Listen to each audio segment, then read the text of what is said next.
Kabanay sa COVID-positive patient nga nabiktima sa online scam sa oxygen tank nakigalayo na karon sa mobile wallet application aron masubay ang identity sa scammer.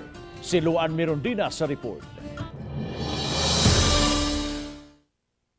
Moabot sa 4,175 pesos ang nabayra ni Ken, di tinuod nga pangan, alang sa 10 pounds oxygen tank nga may regulator ug mask, nga iyang gi-order pinaagi sa usa ka online seller. Si Ken nga taga Compostela ang nangita og pamaagi nga mapalitan gilayon og oxygen tank ang iyang igagaw nga taga Lapu-Lapu City nga naglisod na og ginhawa sa milabayng weekend. Matod ni Ken, tungod sa kadinalian na sa panginahanglan, wa na niya ma-double check kung lehitimo ba ang maong social media account. At least lang ba matrace bitaw para makahunong na siya kay ako wala naman lang ko gidawat na lang to na kung na-loss na ko nga kuan nga katong kwarta.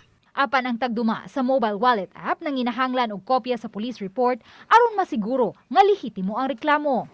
Apan gikasagbuyo ni Ken, kay sa pagbisita niya sa Compostela Police Station kagahapon sa buntag, gibalibaran siya nga way makaandam sa police report, kay holiday ug kutob ra usab sa Huwebes ang paghimo nila og police report. Busa gitambagan siyang pabaliko na lang karong Lunes. Ang akong nahibaw-an na before good kay baw ko nga Thursday ra sila kutob pero abi na ko kanang sa munisipyo ra ba.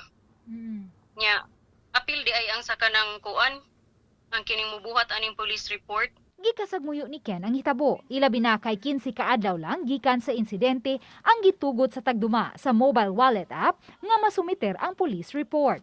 Ang hepe sa Compostela Police Station mipasabot nga kay sa munisipyo man maglukat og resibo alang sa police report, hinungdan nga di sila maka-release og police report matag holiday ug adlawng Biyernes kay Lunes hangtod sa Huwebes lang bukas ang munisipyo. Apan iyang giklaro nga 24/7 ang operasyon sa kapolisan. Siguro ma'am, pagkadto niya, wa niya mo pasabot ang katong bisag nagtuko siguro siya bisag nagkuan ba nga liasom na gi-blatter na ba.